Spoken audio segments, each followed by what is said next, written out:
Hi everybody, I'm Joe from Joe Pro Deco. Now today I've come across a little job where I've been asked to paint the ceiling on this particular job.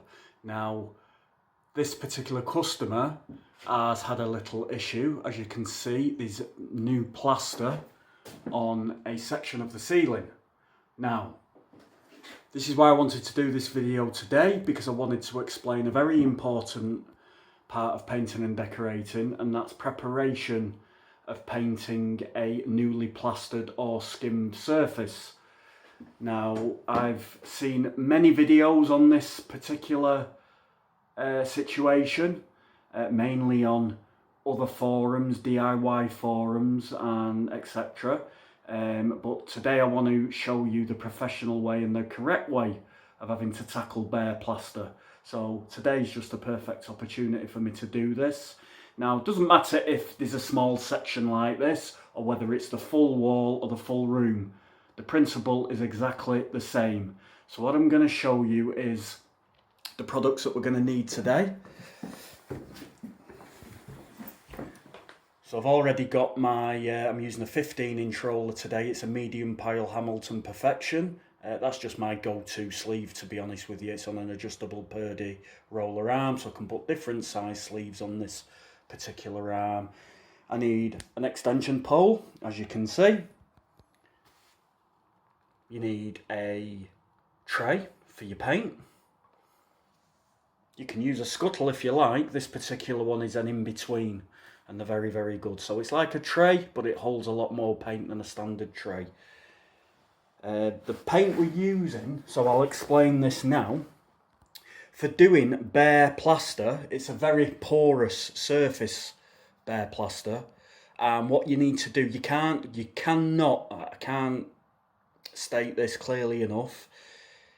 The most important bit is the fact that you cannot, and you are not supposed to, it's not advisable to go on to a newly plastered surface or any porous surface, to be honest with you, with paint straight out of the tin that hasn't been thinned with water sufficiently.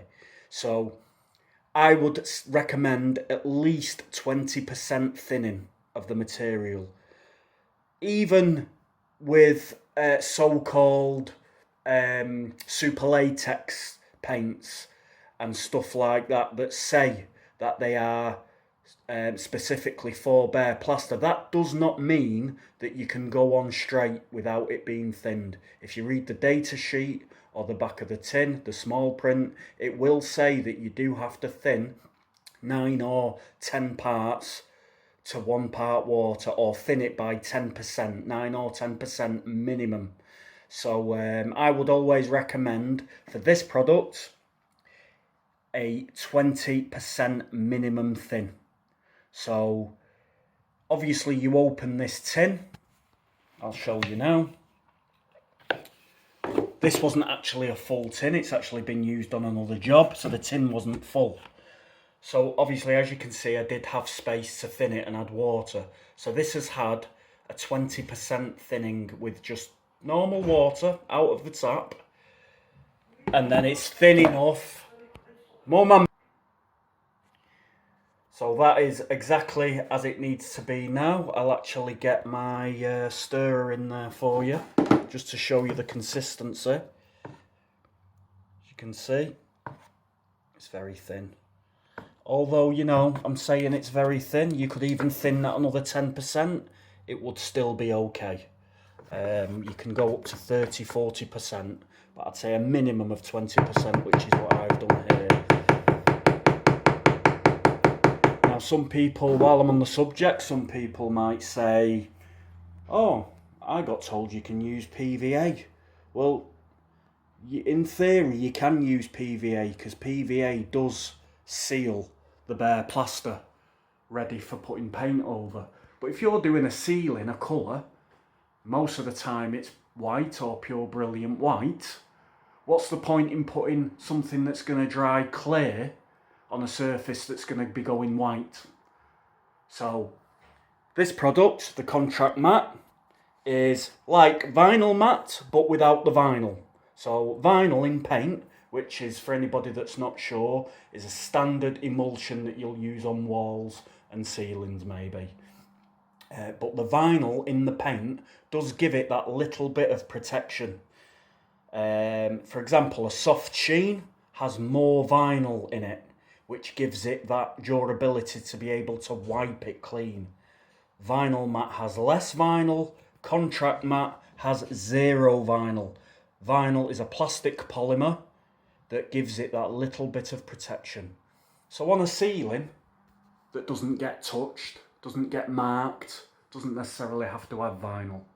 And to be honest, the ones without vinyl dry flatter and show less imperfections. So that is why products like McPherson's Eclipse, Leyland Super Latex, etc., Tikkurila Anti-Reflex, they're in between a contract and a vinyl mat. They have very little protection in, and it still keeps the surface flat matte and gives it that better finish basically. So there you have it. I mean, if you were using vinyl matte, your ceilings would have to be pretty perfect or pretty good not to show up imperfections and stuff. The plastering work would have to be spot on. So I've explained the contract matte. That is what you should be using because it's tinted. No point in using PVA because it's not. You'd have to put more coats over the top of PVA, whereas this, it's already given it the start of the colour, the start of the finish before you put your finishing coats on. So it is recommended to go over with another 2 coats. On new builds, they tend to put the thin coat on first and then a full coat on top. And if it's a good quality contract matte, you can cover it in 2. But they always recommend you do 3 coats in total. So, like I say, we're sealing the bare plaster. It's got to be sealed before we go on with the top coat. If you go on to this surface without putting the sealer coat on first, the thin coat, what happens is the plaster, because it's porous, will suck up all the moisture out of the paint quickly. All that moisture in the paint gets sucked up, and then you're left with the other parts of the paint drying unnaturally because all the moisture's been taken out. Paint needs that moisture in it to dry naturally. So what you're doing is you're thinning the paint to a certain extent so it soaks into the plaster and dries naturally and then seals up all the gaps, ready so you can then go on with your full coats. So the sealing, in effect, when it's plaster, is a bit like a sponge and it just soaks up. So it is imperative that you do this mist coat. So what I'll do is, I'll get the mist coat on now and Then I'll show you what it looks like afterwards. Because what we're doing with this patch is we are going on with a mist coat. I'm then going to back roll it. So back rolling is because it's so thin and the paint soaks in so quickly, you can then go over it quickly again with another coat in effect. You just dip your roller in and you can go over it again, and that's called back rolling. And what that does is it just helps it to cover slightly better on that first coat. So we'll show you that in 1 second. Right everybody, so there you have it. There is the mist coat or sealer coat completed, and as you can see, it's sealed up the plaster, or it is in the process of sealing the plaster. So when that dries, it makes it less porous, and then your two finishing coats can go on. Now your finishing coats can be the same product, it's a sealing. You don't need to use a vinyl on the ceiling like I explained earlier. Or you can, it's up to you. You can use vinyl, it's just that it doesn't quite hide the imperfections quite as well as a non-vinyl. So it's up to you guys, whatever you've got lying around, or if you go to your local DIY store and they've got vinyl mat, then fine, use that. But there you have it, give you a good look around. Now, don't forget this is still wet and it will look patchy. That's normal because you've gone on with a thin coat onto a completely different colour, a darker colour, which is a plaster colour. So you will see it looking patchy. But the beauty of a contract mat is that as it dries, it gets more solid and it does look quite good. But this isn't the finishing coat anyway, so to be honest, it's irrelevant. You've got to get at least 1 or 2 more coats on top of this. So, let's get on to the next coat. So when you're doing the next coat, obviously we're not going to be doing the next coat now, but when you do come to do the next coat, you can use this stuff. Now this stuff is thinned, ready for mist coating. I'm not going to bother putting the thinned emulsion on, the 20% thinned paint onto there, because it's not going to hide as well as if I didn't thin it. So I'd use the same material, can be used like I say, but I'd use it unthinned. And then when that goes on, it's going to cover a lot better and leave a better finish. Because what you want, everybody, you want the paint to look solid. You don't want it to look patchy or flashy or anything like that. And if you know, you can tell, especially on a ceiling, if there's anything like that that's spoiling the finish. You need a nice solid finish so it looks consistent all the way through, and that's very important. I just want to clear up something when I was explaining earlier about the vinyl in the paint, and I mentioned that you've got the contract, then you've got the vinyl mat, then you've got the soft sheen which has got more vinyl in it. Well, then the next step up from that, even more vinyl in the paint, is vinyl silk, and that's where it gets its really shiny surface from. It's not something really that gets used a lot these days. It's not really fashionable to have shiny walls and so on. So yeah, vinyl silk is something that we don't get to use a lot in the trade really these days. The shinier the paint, the more imperfections will show. Remember that, everybody, and I'll do another video on that anyway, specifically. So I hope this helps. So first of all, just a recap. So definitely don't use PVA on bare plaster, because the main reason being, for me really, is what's the point?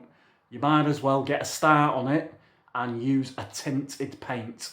So a paint that's got the colour in it that you want it to look like at the finishing, at the finished product and at the end of the job. There's no point in putting anything clear on there when you can do a better job by putting thinned emulsion on, which is contract matte. So that's one thing. Plus, if you don't mix PVA sufficiently or thinned enough, it can dry in patchy. So then when you go over with your vinyl mat or whatever paint you're putting onto your plaster, it will dry patchy the paint. The paint will contaminate, the PVA can contaminate the paint in certain areas and make the paint look patchy. So that's another reason why I wouldn't use PVA. So there you go. So I think that's everything covered for this little job, guys.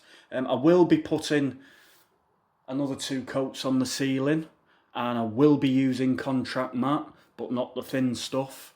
I will show you the finished product at a later date. I'm actually going to have to come back to this job at a later date.